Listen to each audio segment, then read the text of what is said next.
All right. So I've been urged to record this video. Honestly, I've been getting told to record this video for about a week and a half now. I avoided it. Every time the message popped up in my head, I avoided it like the freaking plague. But here I am today.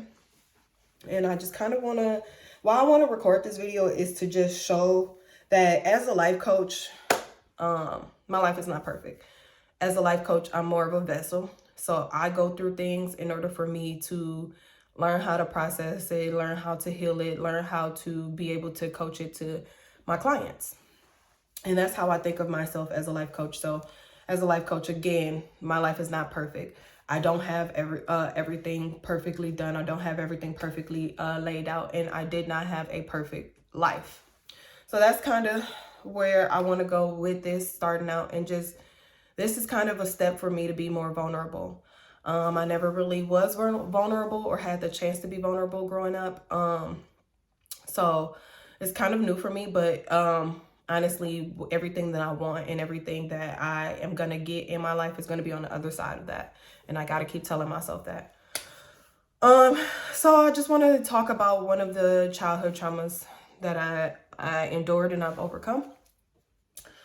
So I want to say when I was about 11 or 12, my mom had some issues with the law. So she was in jail. She went to jail. So in turn, my mom ended up leaving me with my grandmother.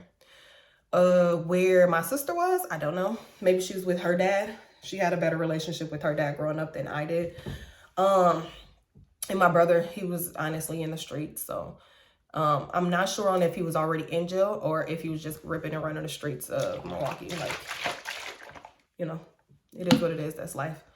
But I was in turn left with my grandma. And so I was staying with my grandmother, and, you know, even my friends at that time, I was in middle school, I believe. Even my friends, my best friends at that time, didn't even understand what I was going through. I don't even think that they even knew that I was staying with my grandma, or they knew that my mom was in jail, or any of the things. Because a lot of the stuff that I went through in my childhood, I kind of masked it. So a lot of people believe that I had a better childhood than what I actually had. So when I was staying with my grandmother, she had a boyfriend. We're just gonna call him Stan for the sake of this video. Stan. You know, they've been together for a while. But there came a time where I was going to bed. It was late at night. And I was asleep, and I heard my grandmother's bedroom door open, and Stan came out. Stan kind of was a really heavy drinker. So he was coming out to get him another drink or whatever throughout the middle. I don't know why you want to drink in the middle of the night, but he came out in the middle of the night. And as he was walking back towards their bedroom, he stopped and laid in bed with me in the living room where I was at. And he basically proceeded to molest me and to touch me in inappropriate ways. I don't know how far things would have gone, but I thank God that my grandma ended up, I don't know what reason she was coming out her bedroom too. I don't know if she was using the bathroom or she was checking to see where Stan was. But my grandma twisted the doorknob to open the bedroom. And the second that Stan heard her twist that doorknob, he hopped up. And, you know, obviously he wasn't drunk enough to not know to hop up and stop doing what he was doing. But he ended up going back in the bedroom, him and my grandma, and they just never, you know, did anything. I just left it at that. My grandma didn't know what was going on. And honestly, I can say I held that for a long time. A very long time. I did not tell anyone. Honestly, in that moment in time, I felt stuck. I felt like I couldn't move. I couldn't talk. I couldn't breathe. It just felt like everything in me stopped. Like, I just can't describe it. I don't know why I didn't scream. I don't know why all of the things. I just don't know. I don't know. So long story short, my grandma and him continued to stay together. Again, he went like back to, you know, his own ways and normal. And I kind of just, I changed after that. I became more quiet. I became more angry. I became more, just loudmouthed, had a nasty attitude more and more after that. But again, him and my grandmother stayed together. I grew up. So as I grew up, again, he stayed a part of the family. I never told anyone. I started to tell people sparingly. I probably was about 18, 19 when I finally said something to somebody, and I believe it was my aunt first and then my sister. They kind of were just like, you know, I'm sorry, we didn't know, and this, that, and the other. But again, Stan was still a part of everyone's life. I don't know if my grandma and him were still together, but they didn't live together. But he came around, you know, because he fixed things and he'd help fix on stuff. But there was one time where my grandma, my mom, and all of us met up. Apparently, Stanley Stanley ended up getting a new girlfriend, and him and that girlfriend had a falling out. And so we went over there to help him gather his things or whatever the case may be. And as we were there, she started saying things like, Stan is a pedophile. He touches children. He touches his family members, and I have proof of it. And that's the reason why this isn't working out, because I found out. And at that moment in time, I just remember just getting really emotional, and I had to step away. I ended up going back to the car, and my mom noticed it. So my mom asked me, hey, is anything going on? Are you okay? And at that point in time, I didn't feel like sharing it with her. I was honestly just like, he was around. It was a lot going on, and I just didn't want to share that with my mom at that point in time. Fast forward all the way until I started my healing journey, and I noticed that it still affected me. I still held on to it. I still held on to the guilt for not saying something. I still held on to the trauma from it happening to me. I still held on to the anger from it happening to me. So I realized I needed to let that experience go. So I proceeded to start with my grandma. I told my grandmother.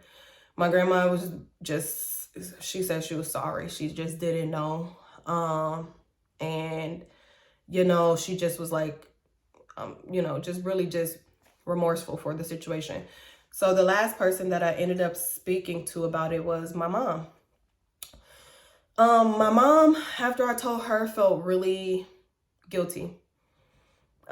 She took on a lot of guilt from it because she felt as though if she didn't make those bad decisions where she had trouble with the law, then perhaps this would have never happened. She wouldn't have to have left me in the care of them, and this wouldn't have happened. So she had a hard time struggling with what happened, but you know, she was just really sorry.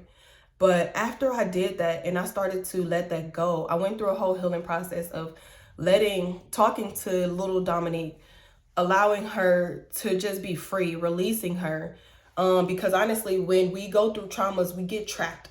Like, we hold on to that trapped energy onto us. So I just allowed myself to let her go, let that hurt go, allow myself to just accept the fact that it happened to me, accept the fact that, you know, I can't go back and change it, but I can grow from it, I can learn from it, and accept, you know, everything that came with it. So I went through a whole thing. I went through my shadow work for it. I don't know if you guys know what that is, but went through shadow work and just finally was able to release that hurt. Finally was able to talk about it, and be free and open with it. So basically, like I said, I just wanted to talk about this and just know that when I'm coaching my clients, I coach from within. I coach from being able to connect certain experiences, certain emotions to my own things. And I had to go through a whole healing journey. I had to go through all of this. And I just look at myself as a vessel. I had to experience these things in order for me to be able to help and heal other people.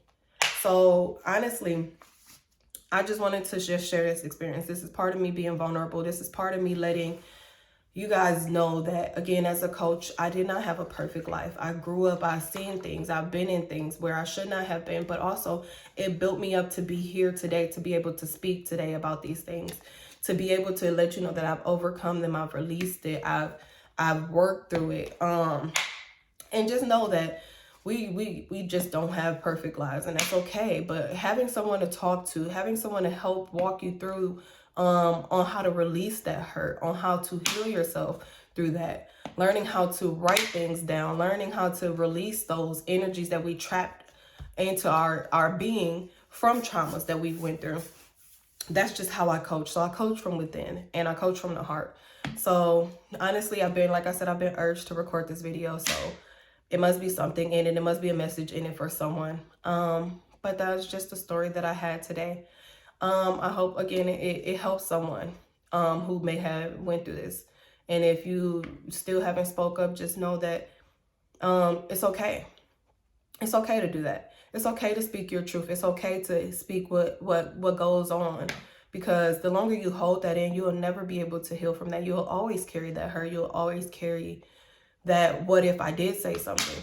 So again, y'all know I'm Coach Dom. I'm here to help anytime you guys need it. But yeah, just wanted to share that story. I hope you guys have a good day, and bye.